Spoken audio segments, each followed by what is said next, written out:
gathered here today. I am here today to announce that I have severed all ties with my family, and I don't want anything to do with them. I don't have anything to do with them.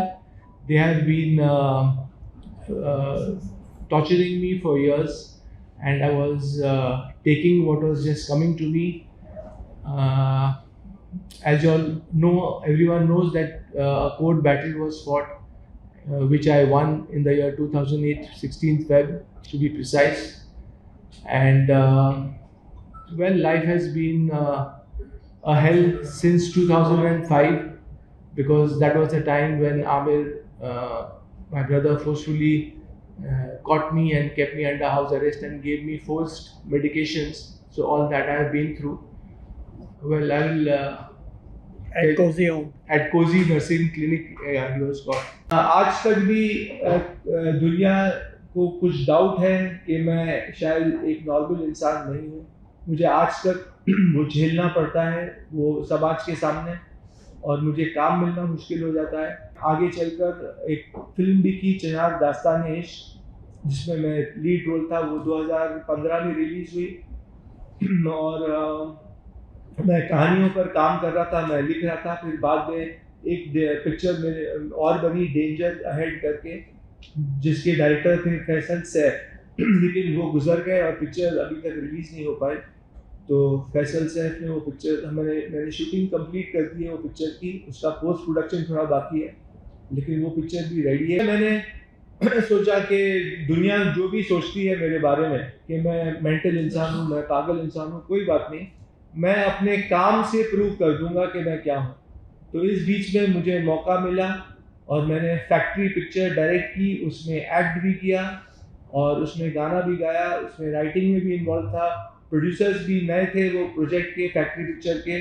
तो मैं production के भी decisions लेता था. तो पूरा भार factory का मेरे ऊपर आ गया था. मैंने एक पिक्चर बना दी फैक्ट्री, उसको रिलीज भी कर दी ऊपर वाले की मर्जी से. और यही मैंने चाहा कि दुनिया ये देखे कि अगर मैं वाकई एक पागल इंसान हूँ तो मैं एक पिक्चर कैसे बना सकता हूँ, इतना मेहनत करके, उसमें एक्ट भी करके, डायरेक्ट भी करके. उसमें प्रेशर बहुत था मुझे, क्योंकि मैं दोनों काम संभाल रहा था. लेकिन मैंने कहा कि चलिए मैं अपने काम से ही प्रूव करूँगा कि मैं पागल हूँ या नहीं. तो ये सब काम चलता गया. और अब जब एक इंटरव्यू आया, तो ये तो 2021 की बात थी, वो पिक्चर भी रिलीज हो गई फैक्ट्री. इससे पहले जो हुआ था ना, जो मुझे आमिर ने फोर्सफुली लेके गया था, मेडिकेशंस दिए 2005 में, 2005 जब आपके आने से पहले भी. यस, आप तो 2008 में अब्बाजान के साथ आए थे यस, कोर्ट में, तो वो आपने लेकिन उससे पहले जो मेरे साथ हुआ था, मेरा जो फैमिली ने गलत मेडिकेशन दिया, मुझे टॉर्चर किया, कोजी नर्सिंग होम में बंद किया. डॉक्टर हरी शेट्टी ने वहाँ मुझे एग्जामिन किया, और उनका पहला लाइन था डॉक्टर हरी शेट्टी का कि इसकी गुर्मी निकालनी है. Now gurmi is a Marathi slang, and that means कि doctor Hari Shetty wanted to remove my pride, remove my ego. And मुझे शौक हुआ कि कोई डॉक्टर ऐसा बोल सकता है. And from then on I knew कि ये मेरे साथ बहुत गलत होने वाला है. और मेरी बहन निखत हेगड़े, संतोष हेगड़े और मेरे अंकल इम्तियाज़, वो उस वक्त वहाँ डॉक्टर के सामने थे, लेकिन उन्होंने कुछ कहा नहीं. डॉक्टर को कि आप ऐसे कैसे बात कर सकते हो. और फर्स्ट ऑफ ऑल आमिर ने भी आके मुझे गलत तरीके से पकड़ा, और पुलिस के साथ आए थे आमिर 2005 में मेरे घर पे, जो उनका ही घर है असल में, बेला विस्टा में. और उन्होंने मुझे धमकी दी कि अगर तुम नहीं चलोगे साइकेट्रिस्ट के पास, तो तुमको दूसरे रूम में डॉक्टर है, वो तुम्हें इंजेक्शन देगा, तुम्हें अनकॉन्शियस करेगा और तुमको ज़बरदस्ती लेके जाया जाएगा मेंटल इवैल्यूएशन कराने के लिए. तो मैं तो शॉक में भी था, और मैंने आमिर को उस वक्त बोला कि ये सब करने की क्या ज़रूरत थी. अगर तुमको मेंटल इवैल्यूएशन करना ही था तो मुझे ऐसे ही बोल देते, मैं तो तैयार था. और मैं उस वक्त उनके साथ चला गया कोजी नर्सिंग होम में. वहाँ उन्होंने मेरा फ़ोन भी ले लिया, मेरे अंकल इम्तियाज़ ने मेरा फ़ोन ले लिया, और मैं बिल्कुल लाचार था, हेल्पलेस था, और उनके मर्सी पे था, आमिर खान और फैमिली के. और फिर डॉक्टर ने जब ऐसी बात की तो मुझे मालूम पड़ गया कि मेरे साथ बहुत गलत होने वाला है और मुझे हर चीज़ सहनी पड़ेगी. लेकिन उस दिन भी मैंने उन लोगों को कहा था कि मैं एक चींटी हूँ। मेरे सिस्टर निखत और संतोष हेगड़े को मैंने कहा था कि मैं चींटी हूँ इस वक्त, लेकिन एक दिन आएगा जब चींटी भी हाथी को मार गिराएगी, और शायद वो दिन आज आ गया है। मैं सबके सामने ये कहना चाहूँगा कि मेरे साथ बहुत गलत हुआ, और मैंने बहुत सहा उनकी और उनके टॉर्चर को सहा मैंने। बहुत ट्रॉमेटिक टाइम था मेरे लिए। तो ये 2005 में मुझे पहले कोसी नर्सिंग होम में बंद किया गया, ज़बरदस्ती दवाएं दी थी गलत सलत। I was looking after that case right from 2008, and being a father friend, he requested me to appear in that case and fight for the custody, because Amir Khan sahab, Amir was asking his custody, and we were fighting that case for practically about 12 years. 12 years, 5 months. 5 months. 5 months. 5 months. 5 months. Finally, the custody was given to Tahir Hussain Saab, and then afterward, court has allowed the custody to Tahir Hussain Saab, and then afterward, he requested that you should go and take the certificate from the JJ hospital. And even JJ hospital also, Mr. Faisal Khan was for 21 days. 21 days. Around 21 days. And thereafter, from JJ hospital also, the clean sheet has been given, and that he is not suffering from schizophrenia. That is the only thing was there, and that was their case only, that he is mad, he is not keeping well, and that's why he has been locked up in Cozy Home for a long time. Kosi nursing home. Cozy Nursing Home. मुझे पता चला कि मुझे court में लड़ना है case. अभी मेरी मदर जीनत ताहिर हुसैन और निखत हेगड़े ने केस डाल दिया है आपके ऊपर, तो आपको केस लड़ना पड़ेगा। तो तब मैं फ़ोन खोल के मैंने जो ABCD ए अल्फ़ाबेट से स्टार्ट किया, और मैंने फ़ोन लगाया अब्दुल रहमान को, जो देवनाथ चेंबूर में स्लॉटर हाउस में वो कुछ प्रेसिडेंट थे उस वक्त। तो वो मेरे साथ गोट फार्मिंग का जो मैं खोलना चाह रहा था फार्म, वो उसमें इन्वॉल्व थे और वो मुझे गाइड कर रहे थे। तो उन्होंने कुछ वक्त मेरे साथ बिताया था उस वक्त। तो उन्होंने जब सुना कि मेरे ऊपर केस आ गया है, तब मैंने उनको बोला कि मुझे एक वकील की ज़रूरत है। तो उन्होंने मुझे बोला ठीक है, मैं आपको मिलता हूँ 10 बजे इधर बैंड्रा ईस्ट के कोर्ट में, और एक वकील के साथ मिलता हूँ। तो तब जाके एक वकील मिस्टर ऐसे वासिद आए, उन्होंने मेरा केस टेक ऑन किया, और फिर जब मैं कोर्ट में गया उस वक्त पेश हुआ, तो मुझे पता चला कि I need some person to stand a guarantee for me. तो खैर कैसे तैसे भी करके मैंने एक इंसान आए जो मेरे लिए खड़े हुए गारंटर, और तब तब वकील साहब ने जज साहब ने मुझे भेजा JJ हॉस्पिटल में फिर से टेस्ट करने। वो तो बोल रहे थे कि तुम्हारी फैमिली तो बोल रही है कि तुम स्किज़ोफ्रेनिया हो, लेकिन जज साहब ने बोला हम कोर्ट भी देखना चाहेगा ना कि तुम पागल हो कि नहीं। तो मेरा JJ हॉस्पिटल में मुझे फिर से 20 दिन के लिए रखा गया, लगभग 20 दिन, और वहाँ मेरा पूरा टेस्ट हुआ। वो फिर कोर्ट केस लड़ा गया। फिर बंजारा साहब भी मुझे मिलने आए मेरे डैडी के साथ JJ हॉस्पिटल में। वहाँ मैं उनको पहली बार मिला, और मेरे डैडी ने कहा कि ये लॉयर हैं मिस्टर बंजारा एडवोकेट, और ये तुम्हारा केस भी लड़ेंगे, मेरे साइड से खड़े रहेंगे, मतलब अब्बाजान के साइड से। और तब कस्टडी बैटल शुरू हुई। आमिर चाहते थे कि वो मेरी कस्टडी ले, आमिर और फैमिली चाहती थी कि वो मेरी कस्टडी लें और मुझे फिर से दवाइयाँ खिलाएं।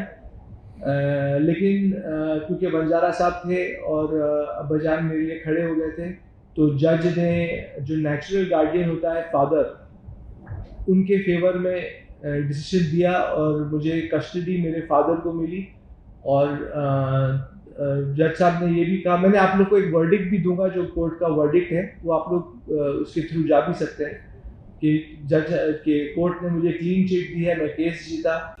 और जज साहब ने मुझे एक तो टेस्ट कराया जेजे में, और फिर मुझे कुछ कंडीशंस रखी थी कि मैं रोज़ जाके पुलिस स्टेशन में हाज़िरी दूं, और जो भी जज साहब ने कहा था मैं पूरा उसके ऊपर मुकम्मल उतरा और मैं सब करते गया।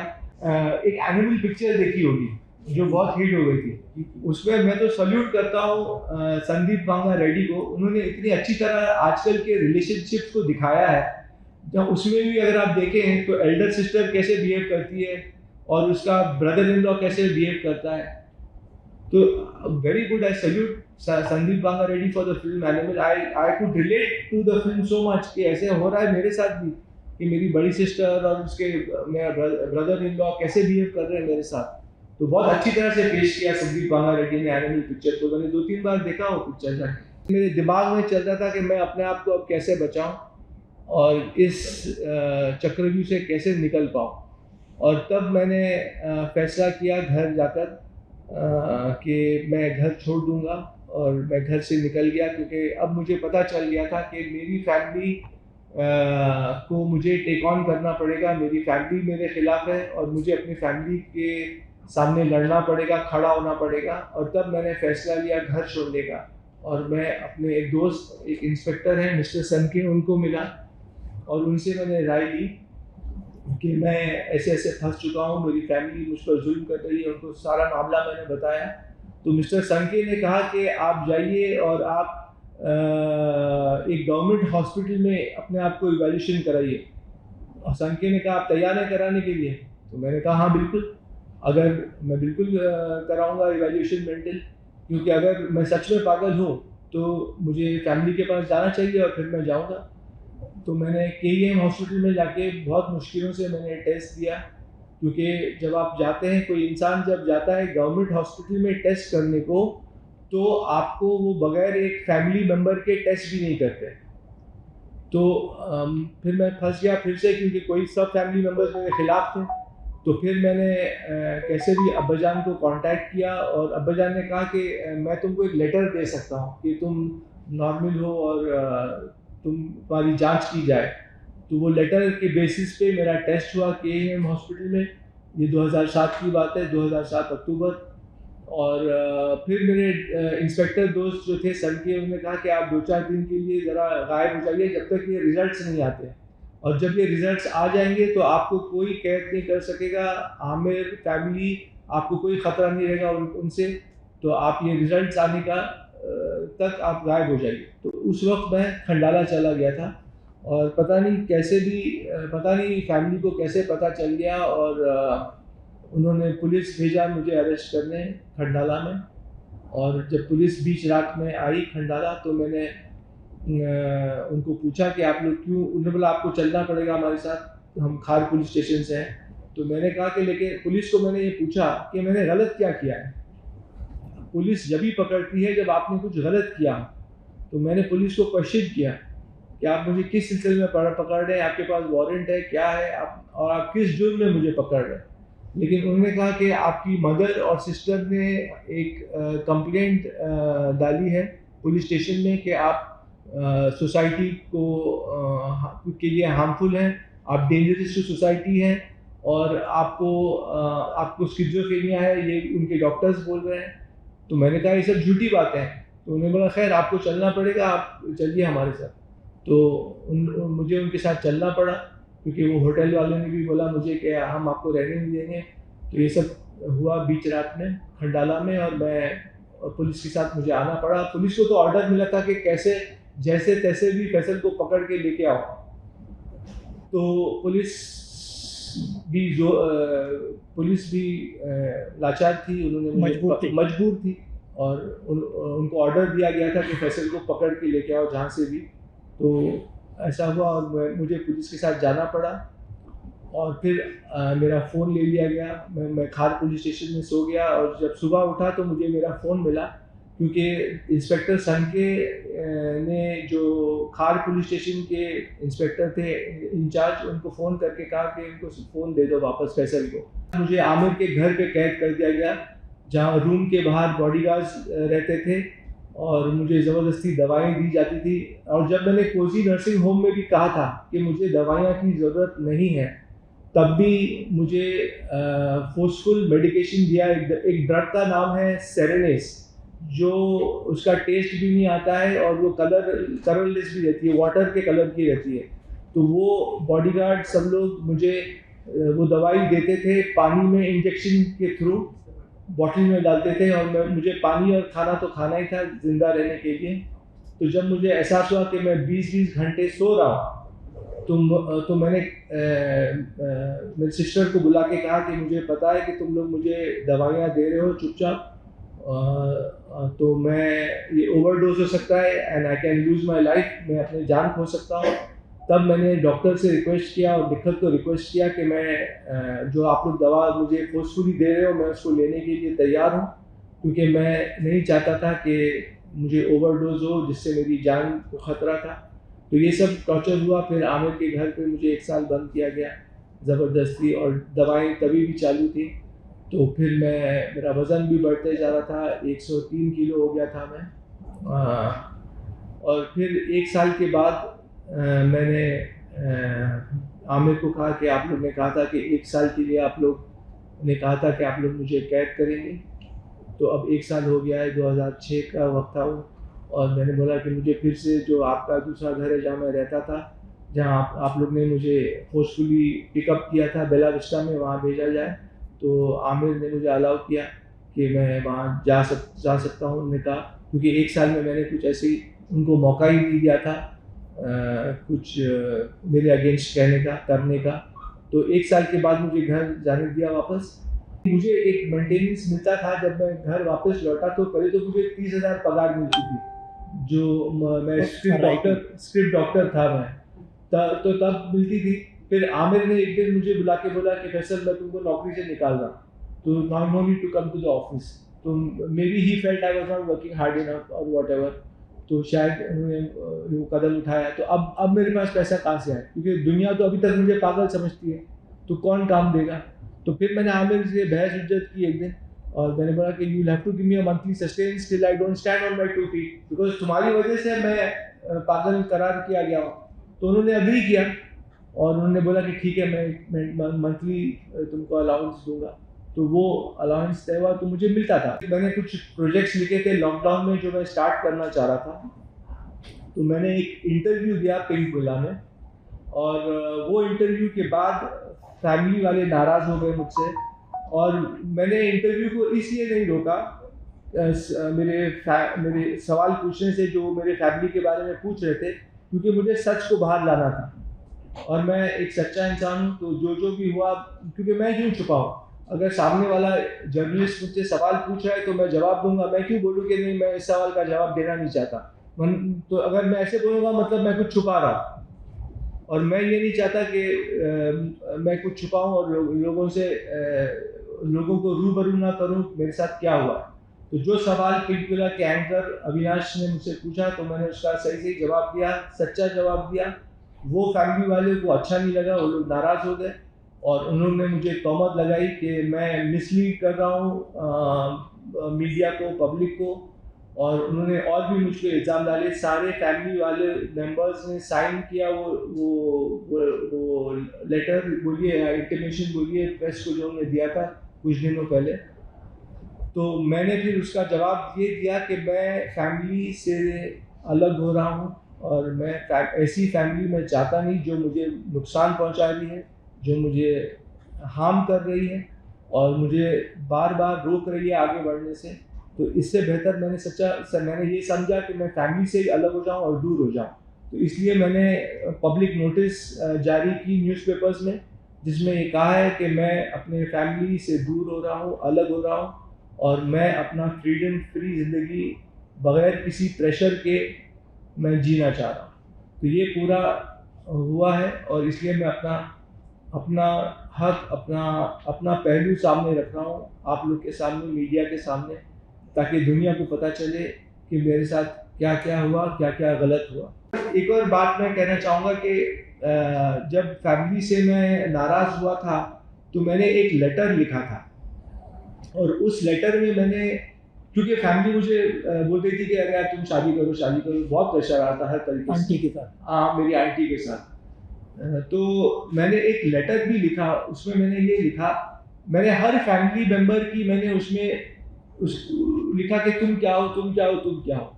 मतलब जैसे मैंने बोला निखत एल्डर सिस्टर की 3 बार शादी होगी। आमिर का शादी हुआ था, डाइवोर्स हो गया रीना के साथ, और फिर उनका रिलेशन था जेसिका हाइंस के साथ, जिसका उनका इलीगल बच्चा भी है, आउट ऑफ वेडलॉक। तो वो सब मैंने लेटर में लिखा था। किरण के साथ he was living in that time.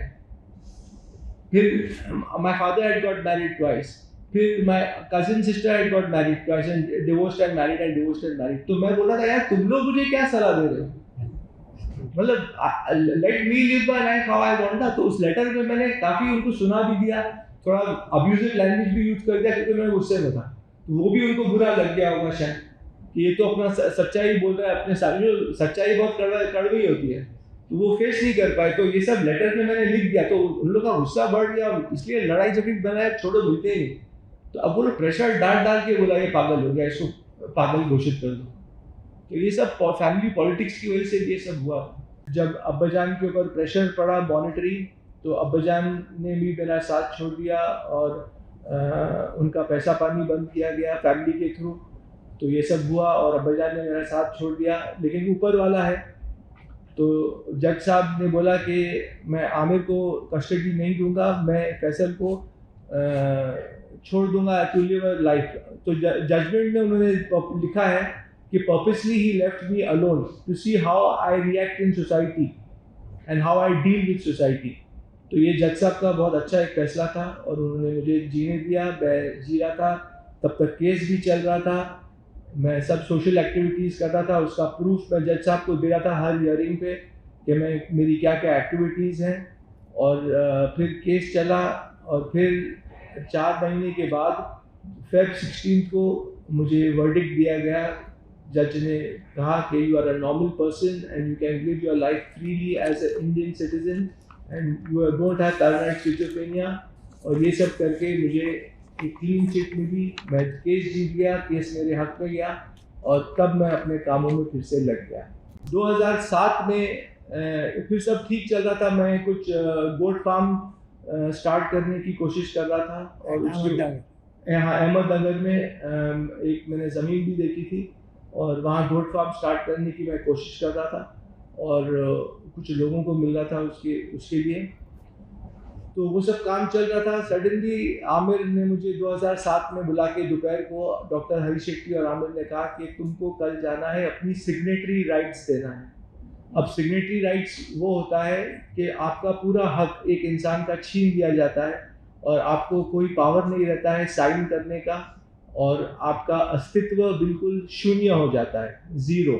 मतलब आप एक आदमी हैं, आप जी रहे हैं, लेकिन आप कुछ कामकाज नहीं कर सकते, कोई चेक साइन नहीं कर सकते, कोई अग्रीमेंट साइन नहीं कर सकते। तो मुझे जब ये पता चला, मैं उनको तो हाँ हाँ बोल रहा था कि मैं जाऊंगा और डॉक्टर और जज के सामने बोलूँगा कि I am incapable of taking my decisions. Aamir ने कहा था ऐसे बोलना है तुमको जाके जज के सामने कि मैं अपने फैसले खुद ले नहीं सकता और मुझे एक गार्डियन की ज़रूरत है। तो उस वक्त तो मैं हाँ हाँ बोल रहा था उनको कि हरी शेट्टी को और आमिर को कि हाँ मैं जाऊंगा और सब करूंगा। 2007 और 8 में केस लड़ा था वो, उसमें हम लोग ने कुछ फाइल नहीं किया कि हमको कुछ कॉम्पेंसेशन चाहिए या उनको कुछ उनके खिलाफ हमने किया नहीं था। And I don't know, I was not interested in, I just wanted कि मेरा पीछा छूटे इन लोगों से और मैं अपने काम में जीऊँ और अपना काम करूँ। तो मेरा इंटेंशन ये नहीं था कि मैं उनको सज़ा दूँ या उनको कुछ, सज़ा तो ऊपर वाला देगा। सज़ा मैं क्या सज़ा देगा, लोग क्या सज़ा देंगे, जो सज़ा देना है वो ऊपर वाला देगा। वो हम लोग सब हैं दुनिया में, देखेंगे कि क्या होता है आगे। तो मुझे तो जान छुड़ानी थी, अपनी जान बचानी थी, ना कि उनको सज़ा देना था। आमिर ने जब मेरी पहली पिक्चर भदोश बन गई थी 1992 में शूटिंग शुरू हुई थी, अब्बाजान ने वो प्रोड्यूस किया था मेरे लिए, डैडी ने। तो आमिर ने उस वक्त भी मेरी पिक्चर की कहानी नहीं सुनी थी जब हमने शुरू किया था। तो पता नहीं कुछ लोग बोल रहे हैं कि मीडिया में कि आमिर की जेलसी उस वक्त से थी तुम्हारे साथ, तो शायद वो जेलसी बढ़ते बढ़ते उसका ये रूप हो गया कि मेला के बाद जब मेला रिलीज हुई तो मतलब मेरा काम थोड़ा ज़्यादा अच्छा लगा लोगों को, तो ये लोग मुझे कहते हैं आज तक कि तुमने ज़्यादा अच्छा, तुमने बेस्ट काम कर दिया मेरा मूवी में। तो शायद आमिर को और भी जेलसी बढ़ गई होगी, क्योंकि मेला के परफॉर्मेंस के बाद ही आमिर ने मुझे बोला कि फैसल तुम्हें एक्टिंग नहीं आती, तुमको एक्टिंग छोड़ देनी चाहिए। तो he was not encouraging at that time. तो maybe what I've heard that he was jealous and he was, कुछ सिबलिंग राइवलरी रही होगी जिसकी वजह से उन्होंने ये कदम उठाया, and could be possible, yes. Big boss का जो मुझे मिला था साइनिंग अमाउंट, सडनली मुझे निकाल दिया गया वहाँ से। तो मुझे पता चला कि आमिर ने कुछ स्ट्रिंग्स पुल किए और उनकी वजह से ही मुझे निकाला गया। जब उनको पता चला कि मैं बिग बॉस में जाऊंगा उस वक्त और मैं सब दुनिया के सामने अपना जो भी पेश करूंगा, जो आज मैं पेश कर रहा हूँ, तो वो डर गए और उन्होंने मुझे बिग बॉस से निकाल दिया। तो only he could have used his full and power to remove me from Bigg Boss, वरना मैं वो शो भी करता। मैंने जब मेला पिक्चर रिलीज हुई और मेरा काम लोगों को पसंद आया, तो मैंने बहुत कोशिश की, प्रोड्यूसर्स के पास गया, सबको मिला कि मुझे कुछ काम मिले, लेकिन किसी ने काम दिया नहीं। तो फिर मैं मायूस होकर मैंने सोचा चलो बड़े प्रोडक्शन हाउस, बड़े लोग नहीं दे रहे हैं, तो मैंने कुछ छोटी पिक्चरें की, क्योंकि छोटी पिक्चर भी कभी कभी निकल जाती है। तो मैंने बस्ती, काबू, बॉर्डर हिंदुस्तान का, चांद बुझ गया, ये सब पिक्चरें की उस वक्त, छोटी पिक्चरें थी, लेकिन मैंने सोचा कि चलो काम करते रहो, क्या पता क्या हिट हो जाए। तो मैंने काम नहीं रोका। फिर मैंने जब छोटी पिक्चरें मेरी नहीं चली, तो मैंने टीवी सीरियल की तरफ भी मैं गया, मैंने आधी टीवी सीरियल किया। तो मैं लगातार कुछ ना कुछ काम कर ही जाता। तो अब जब मैंने घर छोड़ दिया, जब मैंने पब्लिक नोटिस जाहिर की, तो मैंने ये फैसला लिया है कि ना मैं उनके घर में रहूँगा और ना मैं उनसे मंथली मनी लूँगा। जो है ऊपर वाला लेगा। मैं मेहनत करूँगा, मैं अपना जो भी मैंने सीखा है फिल्म लाइन में, मैं एक पिक्चर डायरेक्ट भी कर चुका हूँ, तो मैं डायरेक्शन की तरफ जा रहा हूँ। और मैंने एक नए प्रोजेक्ट पे भी काम की है, कुछ एक्टर्स को भी हम लोग ने सुनाया है कहानी, जो अभी मतलब 14 एक्टर्स हमारे लिए राजी भी हो गए हैं। तो मैं अपना खुद मेहनत करूँगा, और अगर ऊपर वाला चाहेगा तो मैं पिक्चर ही डायरेक्ट करूँगा और एक्टिंग भी कर सकता हूँ। कुछ रोल्स ऑफर होंगे तो I am open to everything. I am going to try my best, and again I believe in God a lot. तो क्या होता है कि मैं खुदा ऊपर वाले में, भगवान में बहुत मानता हूँ। तो भगवान ही रोटी देता है, भगवान ही हमको हर सांस देता है, तो वो ही हर चीज़ करेगा। अगर उसने मुझे इस धरती पे लाया है, तो उसकी भी जिम्मेदारी होगी कि फैसल को आज खाना कहाँ से मिलेगा और फैसल का काम आगे कैसे बढ़ेगा, वो उसकी जिम्मेदारी हो जाती है। और अगर होना है तो होके रहेगा, नहीं होना है तो नहीं होगा। फिर मैं घर से बाहर रहा और बस ज़िंदगी चलती गई। मैं अपने काम काज में व्यस्त हो गया, बिजी हो गया, काम ढूंढने की कोशिश कर रहा था। उस दौरान कुछ लोग पूछते हैं मुझे कि मुझे पैसा कहाँ से मिल रहा था, मैं कैसे जी रहा था। तो मेरी कुछ पॉलिसीज़ थी, LIC पॉलिसीज़, TPF फंड, जो मैंने तोड़ा। फिर एक शख्स थे हारून भाई, जिन्होंने मुझे जिनको मेरी कहानी पसंद आई, उन्होंने मुझे साइन कर लिया था उस वक्त एक पिक्चर के लिए। तो वहाँ से पैसा आया। जो ज़मीन मैंने ख़रीदी थी उस वक्त गोट फार्म के लिए अहमदनगर में, मैंने वो डील कैंसिल की, वहाँ से थोड़ा पैसा आया। एक बिग बॉस करके एक शो है जो मुझे बहुत लेना चाह रहा था उस वक्त, तो उनसे थोड़ा साइनिंग अमाउंट मिला मुझे। मैं शो में तो गया नहीं, लेकिन साइनिंग अमाउंट मुझे मिला करीब 4 लाख उस वक्त। तो ये सब से मेरा गुजारा चल रहा था, मेरा गुजर चल रहा था, और मैं एक रिस्पेक्टफुल ज़िंदगी जी रहा था। बेनिफिट तो मैं नहीं चाहता हूँ, मैं खाली चाहता हूँ कि मेरा नाम क्लियर हो। मैं नहीं चाहता हूँ कि ये प्रेस कॉन्फ्रेंस इसके लिए नहीं है कि मुझे काम मिल जाए, तो मेरा काम देखकर ही काम मिलेगा मुझे, और वो वही है कि ऊपर वाला ही देगा। ये बेनिफिट ये नहीं है, बेनिफिट ये है कि मैं मेरी फैमिली से दूर हो रहा हूँ, ये मैं उसकी तरफ लीगल स्टेप्स भी लेने वाला हूँ। तो ये प्रेस कॉन्फ्रेंस उसके लिए किया गया है कि भाई मेरे फैमिली वालों, मेरे पीछा छोड़ो, और जो मेरा नाम खराब किया गया है वो सच जाहिर हो दुनिया के सामने, इसके लिए किया गया। डिपेंड्स कि वो किस तरीके से माफ़ी मांगते हैं मुझसे, और फिर मैं तो चाहूँगा कि वो दुनिया के सामने भी आके माफ़ी मांगे, सिर्फ मेरे साथ रूम में बैठ के माफ़ी ना मांगे, यहाँ सामने आके बैठे और बोलें कि दुनिया को बोलें, प्रेस को बोलें कि मैं गलत था। क्योंकि रूम में तो कोई भी माफ़ी मांग देगा, मैं साथ में हो जाऊंगा तो ऐसा लगेगा कि फैसल क्या कर रहा है यार, कभी बोलता है कि हाँ मैं मिलूंगा, कभी बोलता है मैं छोड़ रहा हूँ फैमिली को। आके दुनिया के सामने अगर गलती तुम इकरार करोगे तो ही मैं माफ़ करूंगा, वरना मैं माफ़ नहीं करूंगा।